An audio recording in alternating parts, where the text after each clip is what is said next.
আজকে আমরা যেটা পড়ব সেটা হলো ক্লাস 10-এর সিলেবাসে থাকা কাব্যের একটা অংশ, যার নাম অভিষেক। চট করে বইটা খুলে নাও তোমরা। পেজ নাম্বার বলছি আমি, দেখো পেজ নাম্বার, দেখো 80, পেজ 80-তে পাচ্ছি আমরা অভিষেক। কাব্যাংশ বা কবি পরিচিতিতে যাবার আগে অতি অবশ্যই আমাদের জেনে নিতে হবে যে এখান থেকে পরীক্ষায় ঠিক কী ধরনের কোয়েশ্চেন্স আসে। কেমন?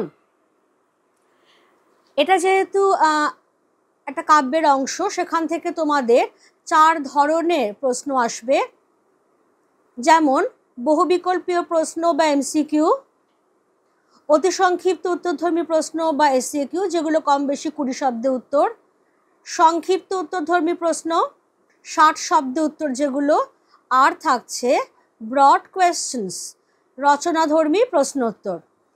এমসিকিউ এসসিকিউ সবই তোমার 1 নম্বর করে থাকে, আর সংক্ষিপ্ত উত্তরধর্মী প্রশ্ন এক একটা 3 নম্বর। তুমি একটা ফ্ল্যাট 3 নম্বরের কোয়েশ্চেনও পাবে, আবার 1+2, 1+1+1 এরকমভাবে ভেঙে ভেঙেও কিন্তু পেতে পারো। ব্রড কোয়েশ্চেন্সের ক্ষেত্রেও একই কথা, একটা হয়তো ফ্ল্যাট 5 মার্কসের পেলে, বা 1+4, 2+3 এরকমভাবে ভেঙে ভেঙেও পাবে। এমসিকিউ এসএকিউ আর 3 মার্কসের কোয়েশ্চেন তুমি অনায়াসে একটু চেষ্টা করলে, বইটা খুঁটিয়ে পড়লে, টু দ্য পয়েন্টে আনসার দিলে ফুল মার্কস তুলে নিতে পারবে। ইভেন 5 মার্কসের কোয়েশ্চেন্সেও যদি তাৎপর্যমূলক কোয়েশ্চেনগুলো আমি বাদ দিই, তথ্যভিত্তিক কোয়েশ্চেনগুলোর কথা বলি, সেখানেও কিন্তু সঠিক তথ্য এবং যতটা সম্ভব গুছিয়ে টু দ্য পয়েন্টে বাড়তি কথা বাদ দিয়ে যদি লেখো, সেখানেও তুমি কিন্তু ফুল মার্কস তুলতে পারবে। ফলে এই যে এত এত জায়গা থেকে ফুল মার্কস তোলবার তোমার স্কোপ তৈরি হয়ে যাচ্ছে, বাংলাতে অটোমেটিক্যালি 90 আপ মার্কস তোলা এখনকার দিনে কিন্তু কোনো ব্যাপারই নয়। এবার তাহলে চলে এসো, আমরা অভিষেক কাব্যটা শুরু করবার আগে তার কবি পরিচিতি অংশটা একবার দেখে নিই। সবাই বইটা দেখে নেবে। বইয়ে পেজ নাম্বার 82। আমি যেরকম হাতের কাছে একটা পেন্সিল নিয়েছি, আশা করি তোমাদেরও হাতের কাছে পেন্সিল আছে, যেখানে পুরোটাই পড়তে হবে কবি পরিচিতি অংশ, কোনোটা বাদ দেওয়া যাবে না। তার মধ্যেই যে অংশগুলো সবচেয়ে ইম্পর্টেন্ট, খুব কোয়েশ্চেন আসবার সম্ভাবনা রয়েছে, এসে থাকে, সেইগুলোকে আলাদা করে আন্ডারলাইন অবশ্যই করতে হবে। টিকমার্ক করে দিলাম। কবির নাম মাইকেল মধুসূদন দত্ত। জন্ম মৃত্যু সাল তো দেওয়াই রয়েছে, জন্মের জায়গাটা একটু আন্ডারলাইন করো। অধুনা বাংলাদেশের যশোহর জেলার সাগরনাড়ী গ্রামে। অধুনা কথাটার অর্থ হচ্ছে এখনকার দিনের, অর্থাৎ এখন তো পূর্ব বাংলা পশ্চিম বাংলা ভাগ হয়ে গেছে, ফলে এখনকার দিনে বাংলাদেশ বলে যে দেশটা পরিচিত, সেখানে যশোর জেলার সাগরনাড়ী গ্রামে তার জন্ম হয়। বাল্য বয়সেই কলকাতায় এসে হিন্দু কলেজে ভর্তি হন। এবার ধরো এখান থেকে তোমাকে একটা কোয়েশ্চেন দিল যে মাইকেল মধুসূদন দত্ত তিনি কোন কলেজের ছাত্র ছিলেন। তোমার উত্তর হবে মাইকেল মধুসূদন দত্ত হিন্দু কলেজের ছাত্র ছিলেন। হয়ে গেল। হিন্দু কলেজে তার সহপাঠী হিসেবে তিনি কাদের পেয়েছিলেন? ভূদেব মুখোপাধ্যায়, রাজনারায়ণ বসু, গৌরদাস বসাক, এদেরকে। কোন কোন ভাষায় তার পাণ্ডিত্য ছিল? বাংলা ছাড়াও গ্রিক, ল্যাটিন, সংস্কৃত, ইংরেজি ভাষায় তার অগাধ পাণ্ডিত্য ছিল। প্রথম জীবনে ইংরেজি ভাষায় 2টি গ্রন্থ রচনা করলেও পরবর্তী পর্যায়ে কবি মধুসূদন, এবার দেখো কোন কোন কাব্য রচনা করছেন। কাব্যগ্রন্থ বলিনি কিন্তু, নট কালেকশন অফ পোয়েমস, এক একটা স্বয়ং সম্পূর্ণ কাব্য। ইন্ডিভিজুয়ালি টিকমার্ক করতে করতে যাও, কেমন? মেঘনাদ বধ কাব্য, তিলোত্তমা সম্ভব কাব্য, বীরাঙ্গনা কাব্য, ব্রজাঙ্গনা কাব্য, চতুর্দশপদী কবিতা প্রভৃতি। এবারে নাটকের কথায়, নাটক টার্মটা মার্ক করে দিলাম। নাটকের নামগুলো রত্নাবলী, শর্মিষ্ঠা, পদ্মাবতী, কৃষ্ণকুমারী প্রভৃতি। আর প্রহসন, এখান থেকে কোয়েশ্চেন আসে, একেই কি বলে সভ্যতা? বুড়ো শালিকের ঘাড়েরও, এই দুটো হচ্ছে তার দুটো বিখ্যাত প্রহসন। তোমার কাছে ধরো একটা এসএকিউ চাইলো যে মাইকেল মধুসূদনের লেখা কোনো একটি প্রহসনের নাম লেখো। তুমি যে কোনো একটা লিখবে, যে কে কি বলে সভ্যতা মাইকেলের লেখা একটি অনবদ্য প্রহসন। এবার আর একটা গুরুত্বপূর্ণ জিনিস মার্ক না করলেই নয়, পদ্মাবতী নাটকে তিনি প্রথম অমিত্রাক্ষর ছন্দ ব্যবহার করেন। এটা নিয়ে আমি একটু বাদেই কথাবার্তা বলবো।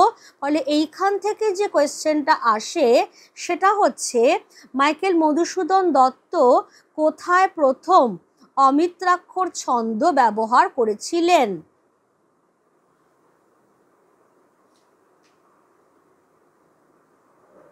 মাইকেল মধুসূদন দত্ত কোথায় প্রথম অমিত্রাক্ষর ছন্দ ব্যবহার করেছিলেন।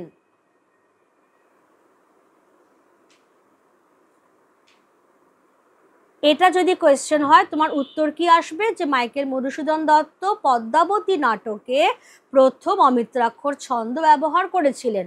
ব্যাস হয়ে গেল, এর থেকে আর একটা কথাও দরকার নেই। আর এটাকে লাস্টে টিকমার্ক করে দিও, অভিষেক নামক কাব্যাংশটি তার মেঘনাদবধ কাব্যের প্রথম স্বর্গ থেকে নেওয়া। এগুলো নিয়ে আমি ছোট্ট ছোট্ট করে এক্ষুনি আলোচনা করে দেব। তাহলে এই মোটামুটি আমাদের কবি পরিচিতি। দেখো, যেটা আমি বারবার করে সবাইকেই বলে থাকি যে আমাদের টেক্সট বুকটাই হচ্ছে মেন সোর্স। ফলে সেখানে যা ইনফরমেশান দেওয়া রয়েছে এর থেকে বেশি অতিরিক্ত ইনফরমেশান নিয়ে শুধু শুধু একটা বিশাল বোঝা তৈরি করে কিন্তু কোনো লাভ নেই। যা এখানে দেওয়া আছে জানবে এর মধ্যে থেকেই তোমার পরীক্ষায় কোয়েশ্চেন্স আসবে। কেমন? এবারে চলে এসো যেগুলো আমার খুব জরুরি কথা তোমাদের সঙ্গে বলবার। প্রথম কথা যেটা, আমরা কবি পরিচিতি দেখছিলাম, তো কবি পরিচিতি থেকে বেশ কিছু কথা আমরা পড়ে এসেছি। এবার অতিরিক্ত আর কি কথা আমরা পড়ব?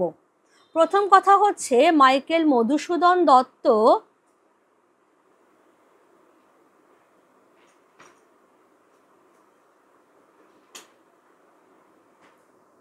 তিনি বাংলার যে রেনেসাঁ তার অন্যতম পুরোধা। মাইকেল মধুসূদন দত্ত বাংলার নবজাগরণের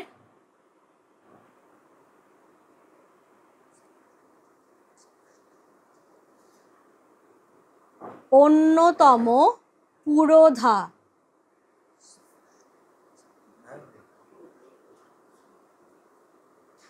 পুরোধা মানে যিনি আগে থাকেন।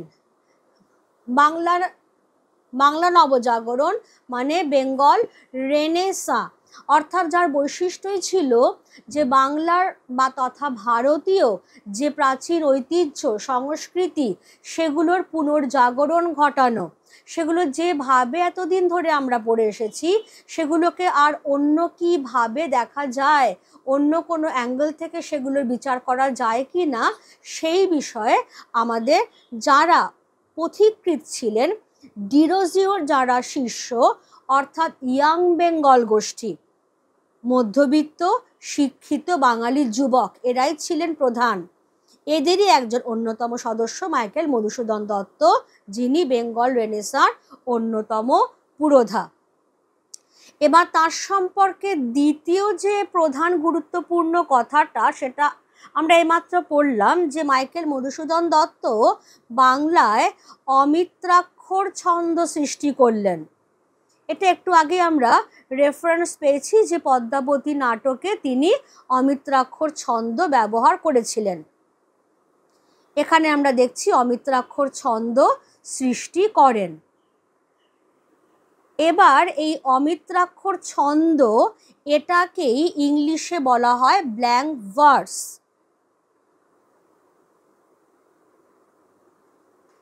Blank verse. ব্ল্যাঙ্ক ভার্স জিনিসটা আর কিছুই নয়, যেখানে ছন্দজ্যোতি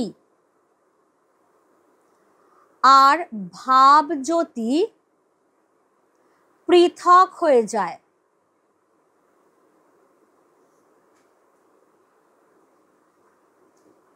জিনিসটাকে একটু ছোট্ট করে বলে দিই, আগেকার দিনের কবিরা যখন কাব্য কবিতা লিখতেন তখন একটা পংক্তির অর্থ ওই পংক্তিতেই শেষ।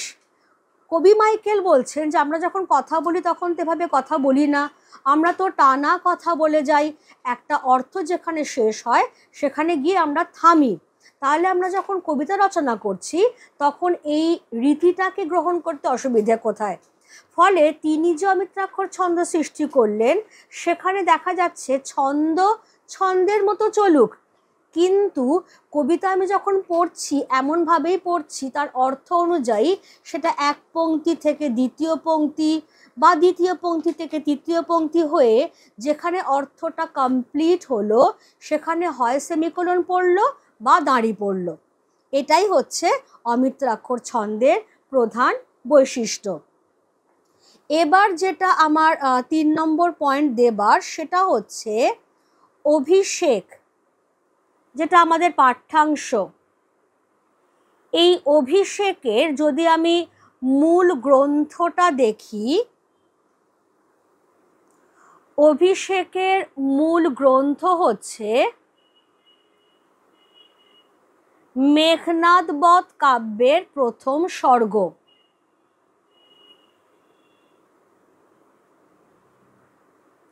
মেঘনাদ বধ কাব্যের প্রথম সর্গ। কথা প্রসঙ্গে এবার একটু জানিয়ে রাখি যে এই যে মেঘনাদ বধ কাব্য এটি প্রকাশিত হয় 1861 খ্রিস্টাব্দে এবং সম্পূর্ণ কাব্যটি মোট 9টি সর্গে বিন্যস্ত। সর্গ মানে অধ্যায় বা পরিচ্ছেদ। 9টি সর্গে বিন্যস্ত, প্রত্যেকটা সর্গের নাম কবি আলাদা আলাদা করে দিয়েছিলেন, যার মধ্যে প্রথম সর্গের নাম তিনিই দিয়ে দিচ্ছেন অভিষেক।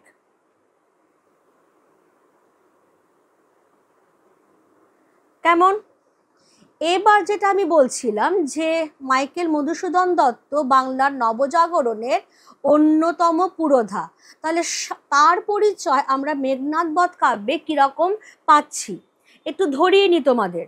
সেটা হচ্ছে যে চিরাচরিত ধারণা, ছোটবেলা থেকে আমরাও যেটা জেনে আসি বা তোমাদেরও যেভাবে শেখানো হয় যে রাম রাবণের যুদ্ধ আসলে সত্যের সঙ্গে অসত্যের, ধর্মের সঙ্গে অধর্মের, ন্যায়ের সঙ্গে অন্যায়ের যুদ্ধ। রামচন্দ্র এখানে সত্য, ধর্ম এবং ন্যায়ের প্রতীক। মাইকেল মধুসূদন দত্ত পরাধীন ভারতীয় হিসেবে যখন তিনি রামায়ণ কাব্যের পুনর্বিবেচনা করছেন, সম্পূর্ণ অন্য রকম একটা অ্যাঙ্গেল থেকে তিনি দেখছেন, তখন স্বর্ণলঙ্কা তার কাছে প্রতিভাত হচ্ছে সোনার ভারত বা সোনার বাংলা হিসেবে। ভারতবর্ষ সোনার দেশ, সেখানে সোনার ফসল ফলে, প্রচুর তার সম্পদ, এবং সেই সম্পদের লোভে যুগে যুগে বিভিন্ন বিদেশি জাতিগোষ্ঠী এখানে আক্রমণ করেছে, যার মধ্যে সবচেয়ে হিংস্র এবং মারাত্মক ছিল ইংরেজরা। তারা যে শুধু এদেশের সম্পদ লুণ্ঠন করে চলে গেছে তা না, তারা কিন্তু এখানে থেকে গেছে, 250 বছর এখানে রাজত্ব করেছে। ঠিক সেই অ্যাঙ্গেল থেকে তিনি রামায়ণকেও দেখছেন, স্বর্ণলঙ্কা যেখানে সব কিছু সোনার তৈরি, সেই যে সমৃদ্ধশালী নগরী, সেই নগরীতে বহিঃশত্রু আক্রমণকারী হচ্ছে রামচন্দ্র এবং লক্ষ্মণ, এবং স্বদেশ রক্ষায় সদা জাগ্রত প্রহরী হয়ে রাবণ এবং তার জ্যেষ্ঠ পুত্র ইন্দ্রজিৎ। ঠিক যেরকমভাবে আমাদের ভারতবর্ষ যখন পরাধীন, সেই দেশকে স্বাধীন করবার জন্য বীর বিপ্লবীরা দিন রাত একসঙ্গে মিলে মরণপণ সংগ্রাম করেছিলেন, তাদেরই প্রতিভু হয়ে এখানে আসছেন রাবণ এবং ইন্দ্রজিৎ। সুতরাং বোঝাই যাচ্ছে যে মাইকেল মধুসূদনের পুরো সফট কর্নারটা কিন্তু রাবণ এবং ইন্দ্রজিতের প্রতি। সেই জন্যেই তার বন্ধু রাজনারায়ণ বসুকে যখন তিনি মেঘনাদ বধ কাব্য সম্পর্কে লিখছেন, ইংলিশেই লেখা সেই চিঠিগুলো, তিনি এক জায়গায় বলছেন যে Indrajit is my favourite hero. এবং যখন ইন্দ্রজিৎ মারা যাচ্ছেন কাব্যে, তখন সেই প্রসঙ্গেই মাইকেল লিখছেন, it cost me many a tears to kill হিম।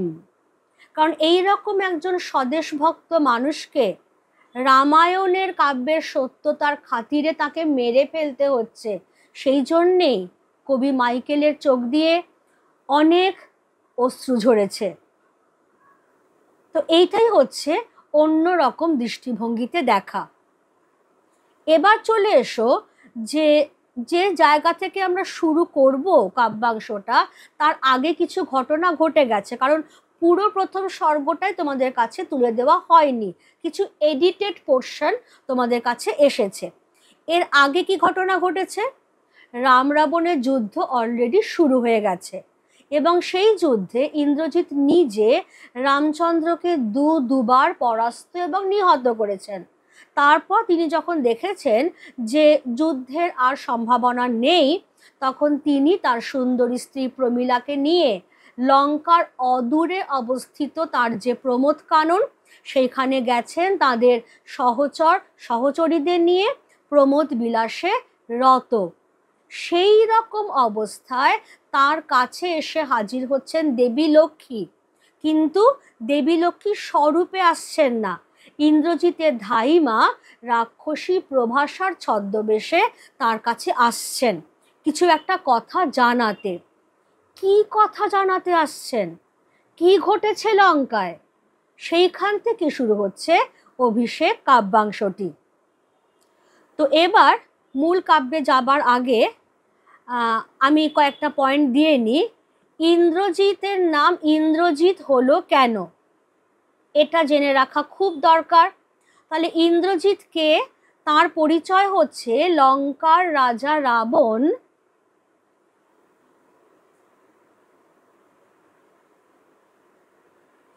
ও তার পত্নী মন্দোদরীর পুত্র, অতীব বলশালী, খুব শক্তিমান আর কি। দেবরাজ ইন্দ্রকেও তিনি যুদ্ধে পরাস্ত করেন। ভাবতে পারো, দেবতাদের রাজা ইন্দ্রকেও যুদ্ধে পরাস্ত করছেন মেঘনাদ, আর সেই জন্যেই তার নাম হচ্ছে ইন্দ্রজিৎ। ইন্দ্রজিৎ কথাটার তুমি যদি সমাস বিশ্লেষণ করো, ইন্দ্রকে জয় করেছেন যিনি, তেমন এবার এই ইন্দ্রজিতেরই অপর নাম হচ্ছে মেঘনাদ। কেন মেঘনাদ? জন্মের পর ইন্দ্রজিৎ মেঘ গর্জনের মতো শব্দ করে কেঁদেছিলেন। এখানে কিন্তু হাসির কিছু নেই, অনেকেই হয়তো হাসি পাচ্ছে, তা নয়, কারণ এটা একজন ভীষণ বীর বলশালী ব্যক্তি সম্পর্কে বলা হচ্ছে। তাহলে জন্মের পর ইন্দ্রজিৎ মেঘ গর্জনের মতো শব্দ করে কেঁদেছিলেন, তাই তার নাম হচ্ছে মেঘনাদ। নাদ কথাটার অর্থ হলো শব্দ। কেমন? এবার আর একজনের কথা একটু ছোট্ট করে উল্লেখ করে দেব, তিনি হচ্ছেন বীরবাহু। বীরবাহুর পরিচয় কি? তিনি লঙ্কার রাজা রাবণ ও তার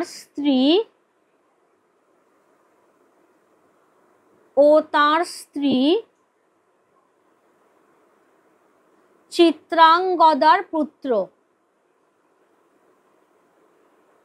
আচ্ছা, এই চিত্রাঙ্গদা মানে কিন্তু মণিপুর রাজকন্যা নয়, ইনি অপর আরেকজন চিত্রাঙ্গদা, ইন্দ্রজিতের ছোট ভাই। ঠিক আছে, তাহলে এইখান থেকে আমাদের পড়া স্টার্ট হবে। পূর্বসূত্র আমি ধরিয়ে দিয়েছি, এবার সরাসরি আমরা টেক্সটে প্রবেশ করব। প্রথমেই তাহলে আরও একবার সবার জন্য আমি দিয়ে রাখছি বারবার করে দিচ্ছি কারণ ভীষণ ভুল হয় মূল গ্রন্থের নামটাতে। মূল গ্রন্থ হচ্ছে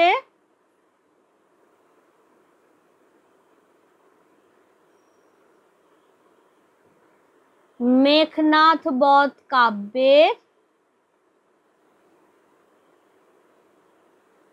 প্রথম সর্গ। খেয়াল রেখো, মেঘনাদ বধ মানে মেঘনাদকে যেখানে বধ করা হয়েছে। কেমন? এবারে কাব্যাংশটার নাম অভিষেক। অভিষেক কথার অর্থ হচ্ছে কাউকে যখন নতুন কোনো পদে যোগ দেওয়ানো হয়, বিশেষ করে সেনাপতি পদে তাকে যোগ দেওয়ানো হয়, তখন যে অনুষ্ঠানটা করা হয় তাকেই বলা হয় অভিষেক। তাহলে এই অংশে আমরা নিশ্চয়ই এমন কিছু দেখব যার সঙ্গে এই অভিষেক কথাটার সম্পর্ক আছে। এখনই আমি সেটা বলবো না, তাহলে ক্লাইম্যাক্সটা পুরোই নষ্ট হয়ে যাবে। এবারে কবির নাম টিকমার্ক করে দাও, মাইকেল মধুসূদন দত্ত। এই জায়গাটায় ভীষণ বানান ভুল হয় ছেলে মেয়েদের, ধয় রস্যু দন্তেশ্বর দীর্ঘ, দেখে নিও। আর একটা জিনিস এখানে আমি দিয়ে নিচ্ছি, সেটা কি? সেটা হলো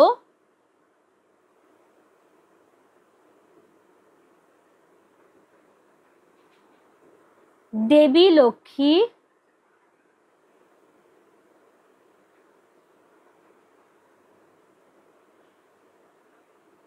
ইন্দ্রজিতের ধাত্রীমাতা প্রভাষা, বানানটা দেখে নিও, প্রভাষা রাক্ষসীর ছদ্মবেশে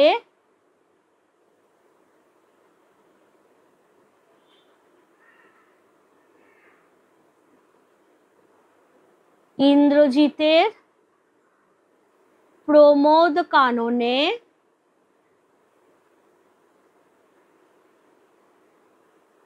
হাজির হন।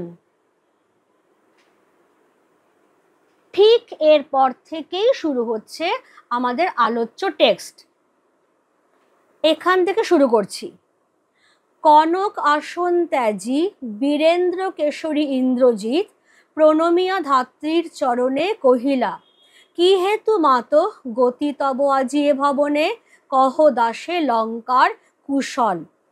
একটু বলে রাখি, যেখানে যেখানে ইন্দ্রজিৎ সম্পর্কে কিছু বিশেষণ আসবে সেগুলো আমি সার্কেল করতে করতে যাব। যদি কোনো জায়গায় আমার মিস হয়ে যায়, তোমাদের ওপরে আমি ভার দিলাম, তোমরা সেগুলো কিন্তু আমাকে পয়েন্ট আউট করো কমেন্টে জানিয়ে। যেমন এখানে প্রথমেই বীরেন্দ্র কেশরী। বীরেন্দ্র কেশরী কথাটার আক্ষরিক অর্থ হচ্ছে বীর সিংহ, বীর শ্রেষ্ঠ। তাহলে কি হয়েছে? ইন্দ্রজিৎ তিনি তো তার প্রমোদ কাননে রয়েছেন, তিনি তার সহচর সহচরী তার স্ত্রী সকলের সঙ্গে প্রমোদ বিলাসে রত। এমন সময় একদিন সেখানে দেবী লক্ষ্মী এসে হাজির হলেন ইন্দ্রজিতের ধাইমা প্রভাষা রাক্ষসীর ছদ্মবেশ ধরে। ইন্দ্রজিৎ তো আর বুঝতে পারছেন না যে ইনি দেবী লক্ষ্মী। ইন্দ্রজিৎ দেখছেন যে যিনি তাকে বড় করেছেন, তার মায়ের ভূমিকা পালন করেছেন, সেই ধাইমা প্রভাষা এসে হাজির হয়েছেন। সেই জন্যে ধাইমাকে দেখা মাত্রই কনক আসন অর্থাৎ স্বর্ণ সিংহাসন ত্যাগ করে ইন্দ্রজিৎ উঠে দাঁড়ালেন, ধাইমার চরণে প্রণাম করলেন এবং তাকে জিজ্ঞাসা করলেন যে তিনি কেন আজকে এই প্রমোদ কাননে ইন্দ্রজিতের এই প্রাসাদে এসেছেন, এবং নিজেকে ধাইমার দাস বা ভৃত্যরূপে অভিহিত করে বলছেন যে এই দাসকে তুমি লঙ্কার কুশল সংবাদ শোনাও। তাহলে এই জায়গাটা থেকে যে ছোট্ট কোয়েশ্চেনটা আমরা পেয়ে যাই সেটা হচ্ছে যে কে কার কাছে লঙ্কার কুশল সংবাদ জানতে চেয়েছে।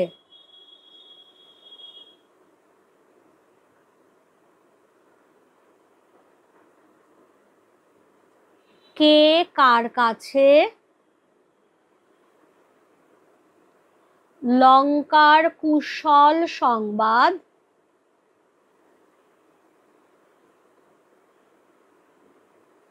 জানতে চেয়েছে।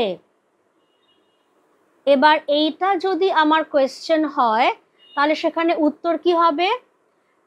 রাবণ রাজা ইন্দ্রজিৎ তিনি ধাইমা প্রভাসা রাক্ষসীর ছদ্মবেশে আসা দেবী লক্ষ্মীর কাছে লঙ্কার কুশল সংবাদ জানতে চেয়েছেন। হয়ে গেল। এবারে পরের অংশটা, তাহলে ইন্দ্রজিৎ পুত্র হয়ে ধাইমার চরণে প্রণাম করেছেন, যার ফলস্বরূপ শিরচুম্বী ছদ্মবেশী অম্বুরাশি সুতা উত্তরিলা, হায় পুত্র কি আর কহিব কনক লঙ্কার দশা, ঘোরতর রণে হতপ্রিয় ভাই তব বীর বাহুবলী, তার শোকে মহাশোকী রাক্ষসাধিপতি সসৈন্য সাজেন আজি যুঝিতে আপনি। ইন্দ্রজিৎ তাকে প্রণাম করেছেন বলেই রাক্ষসী প্রভাসার ছদ্মবেশ ধারিণী দেবী লক্ষ্মী তার মস্তক চুম্বন করে তাকে আশীর্বাদ করছেন। তারপরে বলছেন যে হায় হায় পুত্র, তোমার কাছে স্বর্ণলঙ্কার দুরবস্থার কথা আর কি বলবো, ভয়ঙ্কর যুদ্ধে তোমার প্রিয় ছোট ভাই বীরবাহু নিহত হয়েছেন এবং পুত্র শোকে গভীরভাবে শোকপ্রাপ্ত রাক্ষসরাজ রাবণ নিজেই যুদ্ধে যাবেন বলে সসৈন্যে প্রস্তুত হচ্ছেন। কয়েকটা শব্দার্থ একটু আমরা করে নেব, একটু দেখে নিও সেগুলো।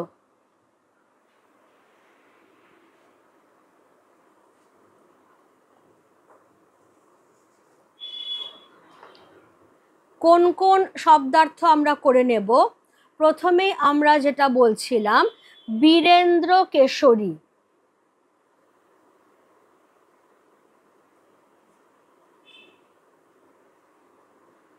বীরেন্দ্র কেশরী কথার অর্থ হচ্ছে বীর সিংহ বা বীর শ্রেষ্ঠ। কেমন? নেক্সট যেটা রয়েছে দেখো, সেকেন্ড স্ট্যান্সা যখন আরম্ভ হলো, অম্বুরাশি সুতা বলে একটা টার্ম পাবে। অম্বুরাশি সুতা, অম্বুরাশি সুতা কথাটার আক্ষরিক অর্থ হচ্ছে জলরাশির কন্যা। এবার জলরাশির কন্যা বলতে কাকে বোঝানো হচ্ছে? দেবী লক্ষ্মীকে। কারণ পুরাণে আছে যে দেবতা এবং অসুর মিলে একবার সমুদ্র মন্থন করেছিলেন এবং সেই সমুদ্র মন্থনের সময়ই দেবী লক্ষ্মী অমৃতের ভাণ্ড হাতে নিয়ে সমুদ্র থেকে উঠে এসেছেন। ফলে তিনি যেহেতু সমুদ্রজাত, তাই তাকে বলা হচ্ছে অম্বু, অম্বু মানে জল, জলরাশির কন্যা। হয়ে গেল। এবার যেটা আমার বলার সেটা হচ্ছে যে বলি, বলি কথাটার অর্থ হচ্ছে, বলি কথাটার অর্থ হলো বীর, বলশালী। ঠিক আছে, ততক্ষণ এখানে দেখো এটা। ঠিক আছে, বলি মানে হচ্ছে বীর বা বলশালী। এবার যেটা রয়েছে মহাশোকী,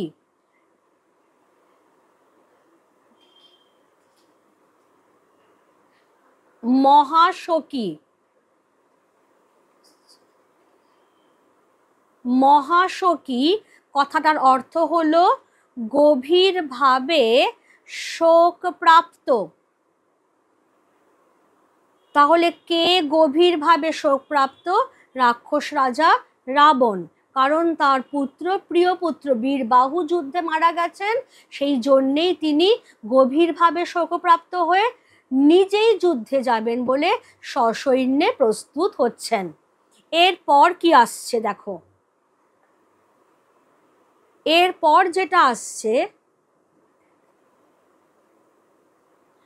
জিজ্ঞাসিলা মহাবাহু বিস্ময় মানিয়া। তাহলে মহাবাহু অর্থাৎ মহাবলশালী, এটার মধ্যে দিয়েও ইন্দ্রজিৎকে বোঝানো হয়েছে। আমাদের কথাই হয়েছিল যে ইন্দ্রজিৎ সম্পর্কে যা যা টার্ম আসবে সেগুলোকে আমরা সার্কেল করব। সার্কেল করে দিলাম। জিজ্ঞাসিলা মহাবাহু বিস্ময় মানিয়া, কি কহিলা ভগবতী? কে বধিলু কবে প্রিয়ানুজে, নিসারণে সংহারিনু আমি রঘুবরে, খণ্ড খণ্ড করিয়া কাটিনু বরশি প্রচণ্ড স্বর বৈরী দলে। তবে এ বারতা, এ অদ্ভুত বারতা জননী কোথায় পাইলে তুমি, শীঘ্র কহ দাসে। কেমন? তাহলে এই অংশটার মধ্যে যেটা হচ্ছে সেটা হলো যে রাক্ষসী প্রভাষা ছদ্মবেশধারিণী দেবী লক্ষ্মীর মুখে এই সংবাদ শুনে ইন্দ্রজিৎ ভয়ানকভাবে অবাক হয়ে যাচ্ছেন। ভগবতী বানানটা আগে দেখতে বলবো। ভগবতী মানে দেবী। ইউজুয়ালি ভগবতী বানানে তয় দীর্ঘী হয়, কিন্তু সংস্কৃত ব্যাকরণ অনুযায়ী যখন তুমি সম্বোধন করছো তখন কিন্তু রস্বই হয়ে যায় সেটা। এখানেও সেই অনুযায়ী সম্বোধন করা হচ্ছে, তাই ভগবতী বানান রস্বই হয়ে গেছে। তাহলে ভগবতী বলতে ইন্দ্রজিৎ এখানে রাক্ষসী প্রভাষাকে বোঝাচ্ছেন, কারণ তিনি যেহেতু তার ধাইমা, তার কাছে দেবী সমান। অবাক হয়ে জিজ্ঞাসা করছেন যে কি বলছেন দেবী, কে আর কবেই বা আমার প্রিয় অনুজ ভ্রাতাকে বধ করলো? কারণ তার আগেই আমি রাত্রিকালীন যুদ্ধে, রঘুবর মানে হচ্ছে রঘুবংশের শ্রেষ্ঠ পুরুষ অর্থাৎ রামচন্দ্র, রাত্রিকালীন যুদ্ধে আমি নিজে রামচন্দ্রকে বধ করেছি, প্রচণ্ড স্বরবর্ষণ করে শত্রু সৈন্যদের খণ্ড খণ্ড করে কেটে ফেলেছি। তাহলে এই বারতা কথাটা এসেছে বার্তা বা সংবাদ।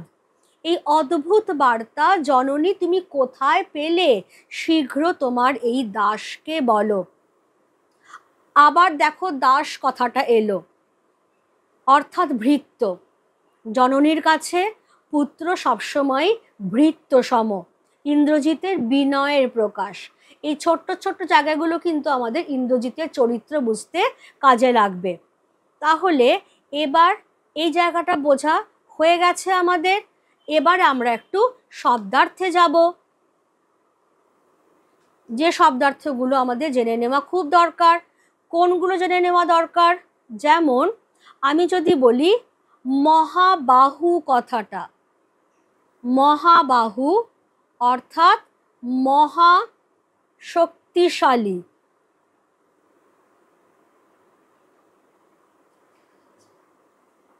মহাশক্তিশালী। এবার হচ্ছে নিসারণে, এই টার্মটা পেয়েছো। নিসারণে মানে হলো রাত্রিকালীন যুদ্ধে।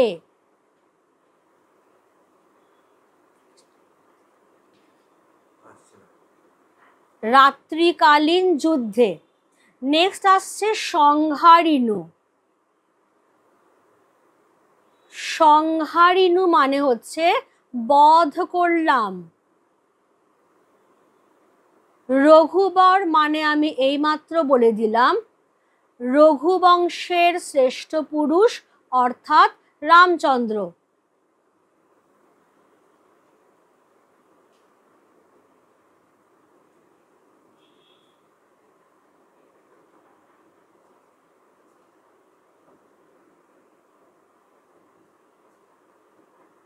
কেমন? এবারে চলে এসো, আবার আমরা টেক্সটে যাব। আর একটা জায়গাও সবাইকে ধরিয়ে দিই, এইখানেও দেখবে জননী বানানটা। ইউজুয়ালি জননী বানানে দন্তের নয় দীর্ঘই হয়, কিন্তু এখানে যেহেতু সম্বোধন করা হয়েছে সেজন্য রস্বই হয়ে গেছে। এবার ইন্দ্রজিৎ তো খুব অবাক হয়ে গেছেন যে আমি নিজে যেখানে রামচন্দ্রকে বধ করেছি, প্রচণ্ড স্বর বর্ষণ করে শত্রু সৈন্য দলকে খণ্ড খণ্ড করে কেটেছি, তাহলে কে আর কবেই বা বীরবাহুকে বধ করলেন? এই অদ্ভুত সংবাদ তুমি কোথা থেকে পেলে? তাহলে একটু কোয়েশ্চেন নিয়ে নেব, সেটা হচ্ছে সসৈন্যে সাজেন আজি যুঝিতে আপনি। কোয়েশ্চেনটা হলো কে সসৈন্যে সাজছেন? কে সসৈন্যে সাজছেন? সরাসরি উত্তর আসবে যে রাবণ রাজা তিনি সসৈন্যে সাজছেন।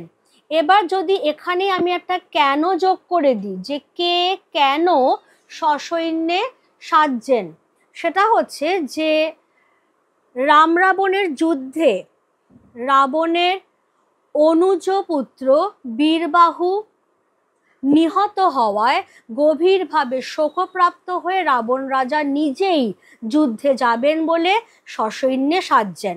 আনসার হয়ে গেল।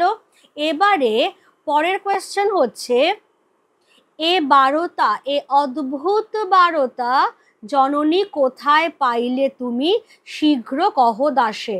তাহলে এই অংশটা থেকে কোয়েশ্চেন হলো, কোন বার্তাকে কেন অদ্ভুত বলা হয়েছে?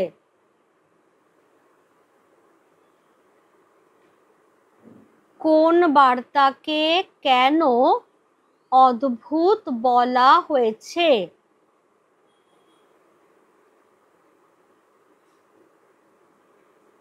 আনসার কি আসবে? আনসার হচ্ছে যে ইন্দ্রজিৎ যেখানে যুদ্ধে নিজে রামচন্দ্রকে দুবার বধ করেছেন, প্রচণ্ড স্বর বর্ষণ করে শত্রু সৈন্য দলকে খণ্ড খণ্ড করে কেটেছেন, সেখানে তিনি যখন শুনছেন যে ভয়ঙ্কর যুদ্ধে তার অনুজ বীরবাহু নিহত হয়েছেন, তখন সেই সংবাদই তার কাছে অদ্ভুত বলে বোধ হয়েছে, যে কে আর কবেই বা বীরবাহুকে বধ করলেন। সবার কাছে ক্লিয়ার এ পর্যন্ত? কোনো ডাউট থাকলে আমাকে জিজ্ঞাসা করে নিও, হেজিটেট করো না। রত্নাকর রত্নোত্তমা ইন্দিরা সুন্দরী উত্তরিলা, হায় পুত্র মায়াবী মানব সীতাপতি, তব স্বরে মরিয়া বাঁচিল। যাও তুমি তরা করি, রক্ষ রক্ষ কুলমান, এ কাল সমরে রক্ষ চূড়ামণি। রক্ষ চূড়ামণি বলতে আবার ইন্দ্রজিৎকে বোঝানো হচ্ছে। তাহলে আমি অর্থগুলোতে একটু পরে আসছি, আগে মেন অংশটাতে যাই যে কি বোঝানো হচ্ছে। ইন্দ্রজিতের এই ভীষণ অবাক করা প্রশ্নের উত্তরে রত্নাকর রত্নোত্তমা অর্থাৎ সমুদ্রের শ্রেষ্ঠ রত্নস্বরূপা সুন্দরী ইন্দিরা, ইন্দিরা হচ্ছে দেবী লক্ষ্মীর অপর নাম, তিনি উত্তর দিলেন যে হায় পুত্র, তোমাকে আর কি বলবো, রামচন্দ্র হচ্ছেন মায়াবী মানব, তিনি তোমার স্বরে মারা গিয়েও আবার বেঁচে উঠেছেন। এবার তুমি শীঘ্র যুদ্ধযাত্রা করো। দেখো বলা হচ্ছে যাও তুমি তরা করি, তুমি শীঘ্র যুদ্ধযাত্রা করো এবং রাক্ষস কুলমান, এই যে বলা হচ্ছে রক্ষ কুলমান অর্থাৎ এই কাল সমরে মৃত্যুর মতো ভয়ঙ্কর যে যুদ্ধ, সেই যুদ্ধে যোগ দিয়ে তুমি রাক্ষস কুলের মান মর্যাদা রক্ষা করো। কেমন? এবার অর্থে যাব। অ্যাজ ইউজুয়াল সবার এতক্ষণে অভ্যেস হয়ে গেছে যে ম্যাম কিছুটা করে পড়াচ্ছেন, বোঝাচ্ছেন, তারপর অর্থ দিচ্ছেন, সেভাবেই তোমরাও তৈরি হয়ে যাও। তাহলে এখানে প্রথমে যেটা আমার আসবে সেটা হলো রত্নাকর রত্নোত্তমা।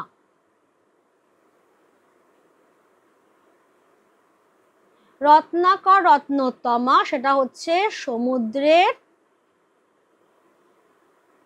শ্রেষ্ঠ রত্নস্বরূপা। কাকে বোঝানো হচ্ছে?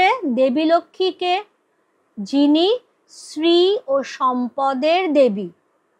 রত্নাকর মানে সমুদ্র, রত্নোত্তমা মানে উত্তম যে রত্ন, শ্রেষ্ঠ যে রত্ন, তাহলে সমুদ্রের শ্রেষ্ঠ রত্ন এর মতো হচ্ছেন দেবী লক্ষ্মী। হয়ে গেল এ পর্যন্ত। এবারে যেটা রক্ষ কুলমান, এটা বলেছিলাম আমি, রক্ষ কুলমান রাক্ষস বংশের মান মর্যাদা।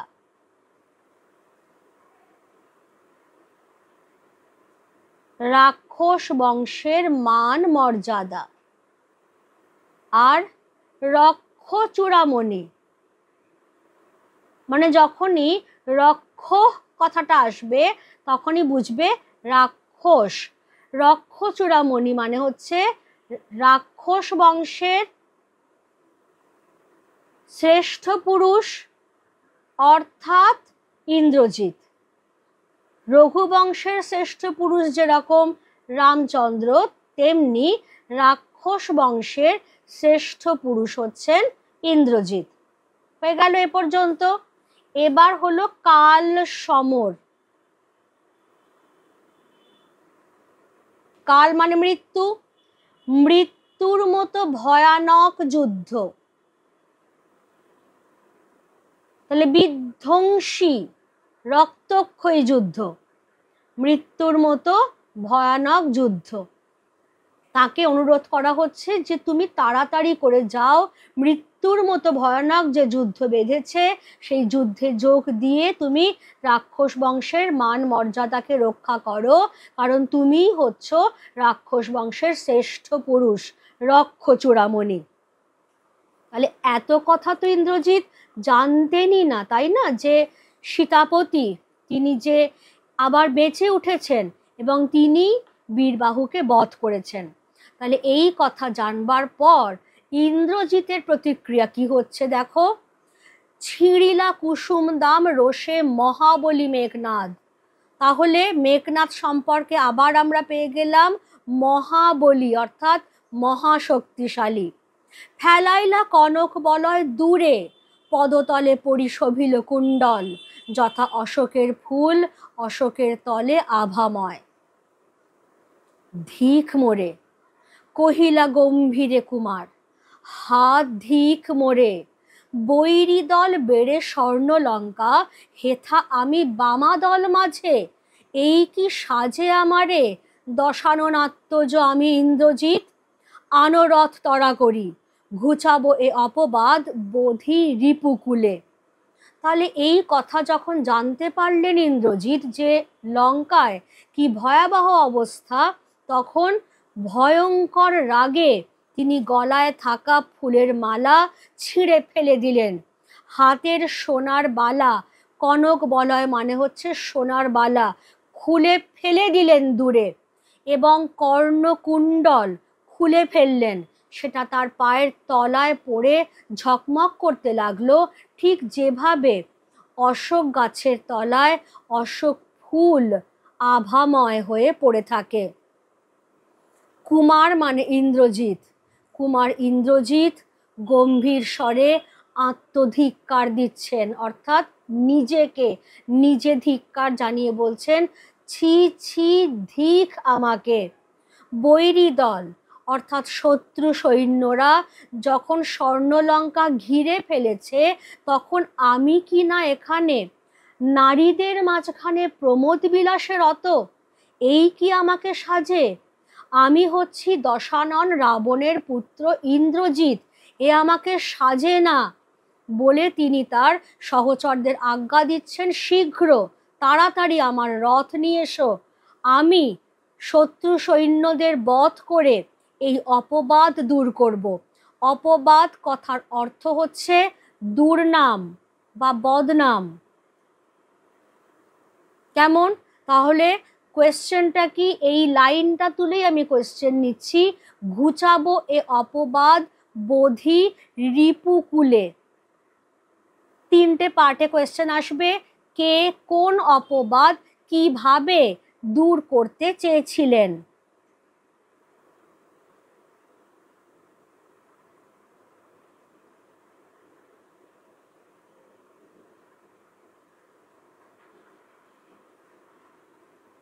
কে কোন অপবাদ কিভাবে দূর করতে চেয়েছিলেন?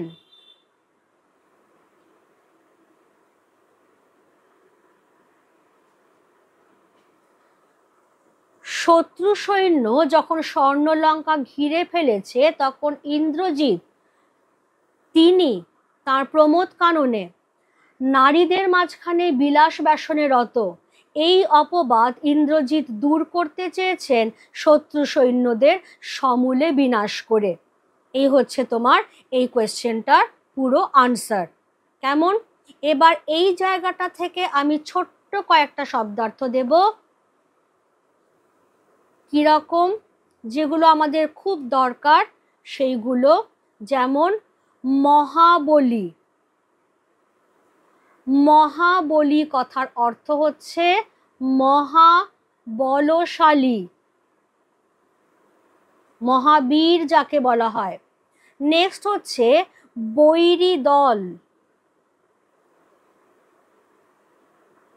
বৈরী দল অর্থাৎ শত্রু সৈন্য দল। কেমন? আর একটা খুব আসে দশাননাত্মজ।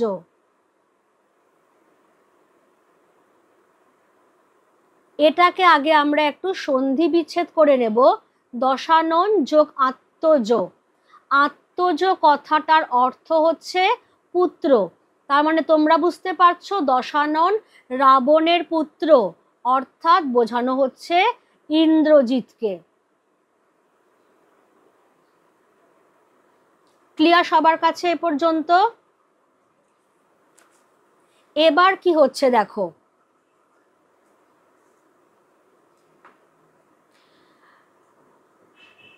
সাজিলা রথীন্দ্রর সর্ব বীর আভরণে হৈমবতী সুত যথা নাসিতে তারকে মহাসুর কিংবা যথা বৃহান্নলারূপী কিরীটি বিরাট পুত্র সহ উদ্ধারিতে গোধন সাজিলা সুর সমীবৃক্ষ মূলে। এইখান থেকে এই পর্যন্ত আমি মার্ক করলাম 1। এই 1, 2 গুলো আমি এক্ষুনি বলছি। আবার এইখান থেকে শুরু করে এই সমীবৃক্ষ মূলে এইখানে আমি মার্ক করলাম 2, আর পাশে দিয়ে দিলাম পৌরাণিক প্রসঙ্গ।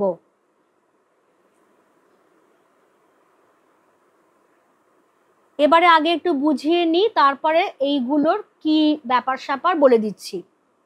ইন্দ্রজিৎ তাহলে বলা হচ্ছে রথীন্দ্রর সর্ব।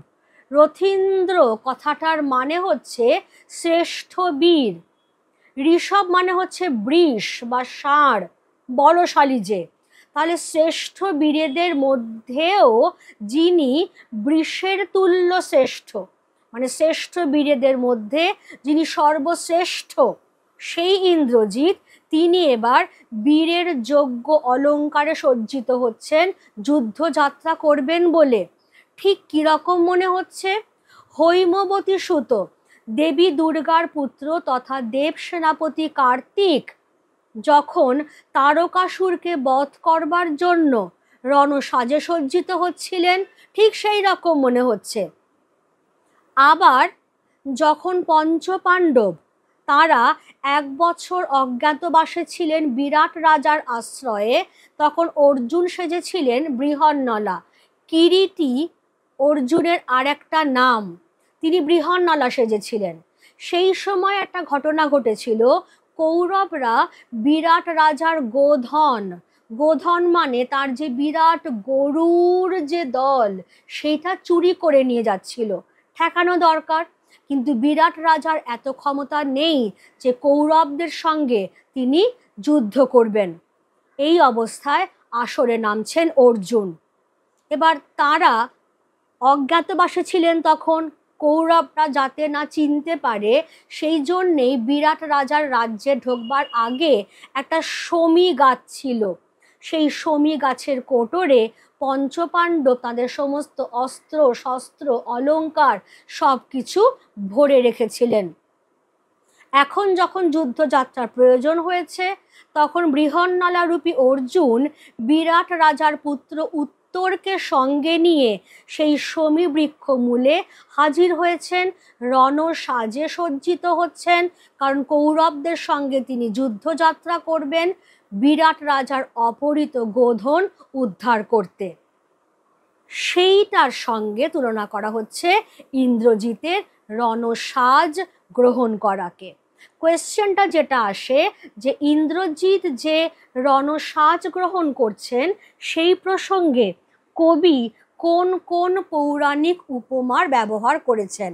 একটা পৌরাণিক উপমা আমি এইমাত্র বললাম যে দুর্গাতনয়, তথা দেব সেনাপতি কার্তিক তারকাসুরকে বধ করবার সময় যেমনভাবে রণসাজে সজ্জিত হয়েছিলেন সেই রকমভাবে ইন্দ্রজিৎ সজ্জিত হচ্ছেন। আবার বৃহন্নলারূপী অর্জুন যখন বিরাট পুত্র উত্তরকে সঙ্গে নিয়ে কৌরবদের দ্বারা অপহৃত বিরাট রাজার গোধন উদ্ধার করবার জন্য শমীবৃক্ষ মূলে রণসাজে সজ্জিত হচ্ছিলেন, সেই রকমভাবে এখন ইন্দ্রজিৎ রণসাজে সজ্জিত হচ্ছেন। ক্লিয়ার সবার কাছে? আমি আবারও বলছি, অসুবিধে থাকলে আমাকে জানিও, কারণ আজকের ক্লাস আমি এখানেই রাখছি। Thank you everybody.